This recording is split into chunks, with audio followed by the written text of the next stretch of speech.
We're moving right along onto step 4 of the loan process.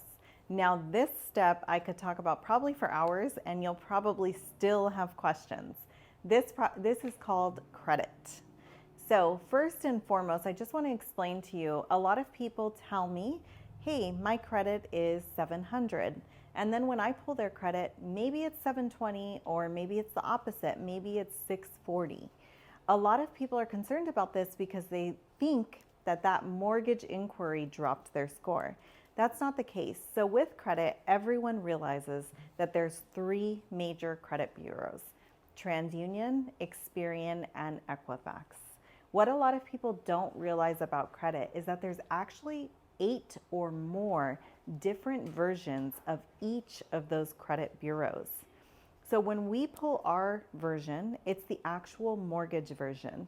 When you go to apply for a credit card or like a Macy's account, those are actually retail versions. If you go and apply for an auto loan, that's actually an auto version. There's background versions. There's monitoring versions, which are the versions that you see on any of the Credit Karma, freecreditreport.com, any of your credit card apps, your banking apps. Those are the different FICOs that you actually have access to. So when our score differs very much from yours, don't be concerned. It's just that we're looking at the mortgage rating credit score. So we're going to go into different things that impact your credit.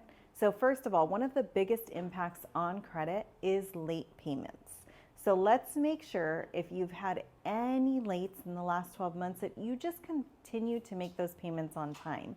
Because if you do have one, it does definitely pull you back and it's harder to recover from. So make sure you continuously make those payments on time, especially after we've gone through the pre-approval process. Another thing that can really hinder you after we've pre-approved you, let's say that you had a collection that's just been kind of hanging around. It hasn't hit your credit, but you received a letter in the mail and they said you have 30 days to respond to this letter or we're going to report to the bureaus. I want you to make sure you pay attention to those letters because that can definitely hurt your approval. If you don't make that payment, all of a sudden you could get that collection on your credit report that can pop up later throughout the process. For us as lenders, it's really important that we look at all of your payment history, everything that's reported as monthly payments. Student loans are one of the things that people have a lot of questions on because a lot of you, especially right now, are still in that forbearance period, whether it's an in-school forbearance, whether it was a COVID forbearance, whether it was an income-derived repayment plan at $0. If you are in a forbearance, we do still have to use a monthly payment. If you are in an income-derived repayment plan at 0, then in a lot of circumstances, we can use that $0 monthly payment. So just keep in mind that student loans can definitely impact your qualification, and we will look at all of that for you. If you have charge-offs on your credit report, we are not required to count a monthly payment for you. So those charge-offs are actually something that we ignore as lenders. However, for you, those charge-offs can come to you in different manners. So those are kind of just like collections when you receive those letters in the mail.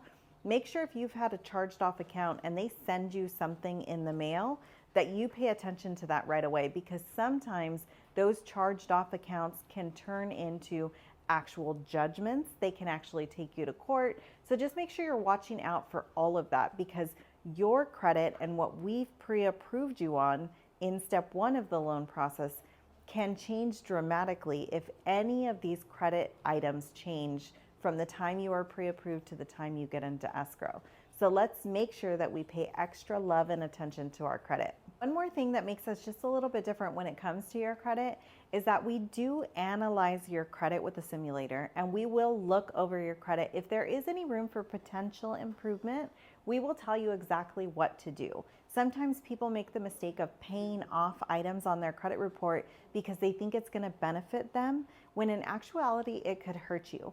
So make sure you're listening to the guidance that we provide and not just going and paying off old things. Make sure that we're preparing you and that we're working together on that.